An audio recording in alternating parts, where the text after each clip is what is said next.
When people think of Malaga, it usually conjures up an image of, well, an airport. It's just a place that you pass on your way to the bars and clubs of Torremolinos and Marbella. There isn't actually anything in Malaga, is there? You bet there is.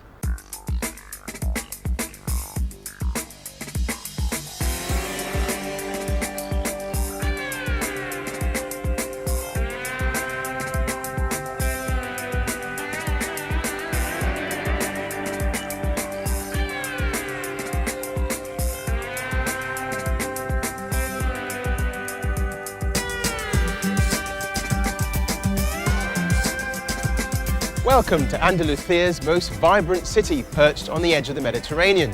Okay, so it might not have the international glamour of somewhere like Seville, but more than 500,000 people still live here. Malaga enjoys a fantastic climate. Even now in winter, it's still very pleasant outdoors. The Malagueños are proud of their city, the birthplace of Picasso. Actually, you can hardly move without bumping into a tacky Picasso memento shop. But hey, if you've got it, flaunt it.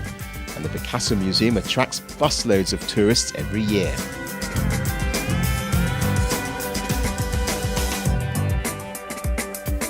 In fairness, the streets around the museum are a hub of traditional Spanish activity, as those in the know relax in tapas bars and restaurants way cheaper than anywhere else on the coast. El Pimpi Bar is probably the most famous, though pleasingly still untouched by mass tourism. But if you want to buy a drink or a spot of tapas, you better get your phrasebook out, because English ain't spoken here. Let's have a look. The atmosphere here is great. It's like going into someone's house, with different rooms, chairs, plants, nooks and crannies.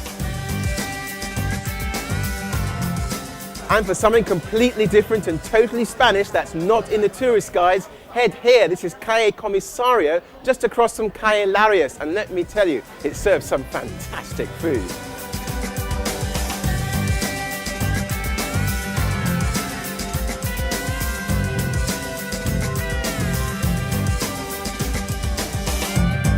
And there are other quirky venues too. Take this place, it's called Café con Libros. That's cafe with books. And why? Because it's full of them. Simply come in, grab a coffee, reach for a book,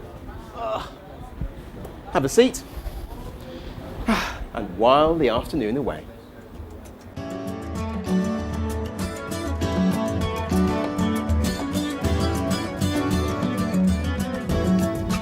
And a quick trawl through the history books reveals that the name Malaga was probably a take on the Phoenician word for salt, because fish was salted near the harbour here about 1,000 years BC when the city was first established.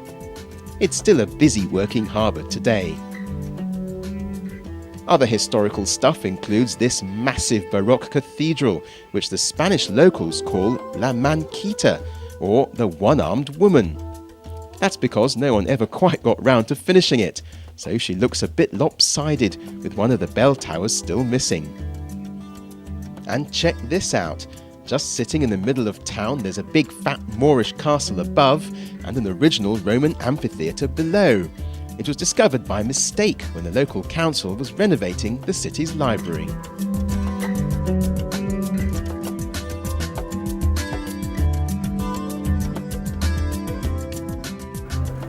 And more recently, film star hunk Antonio Banderas was born in Malaga and still wanders around town with wife Melanie Griffith without being mobbed.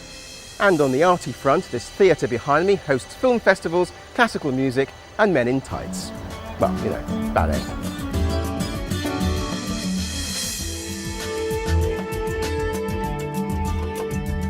It may be a city full of hustle and bustle, but just 2 minutes walk from the very centre, you come to this. Miles and miles of fantastic shoreline. Come here, chill out, relax and watch the sun go down.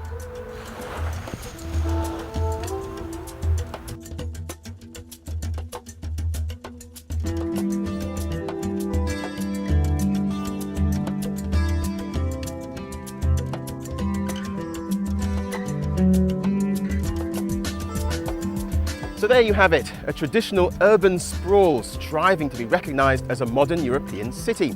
It's even bidding for the title of European Capital of Culture 2016. Malaga, the thinking man's Costa del Sol.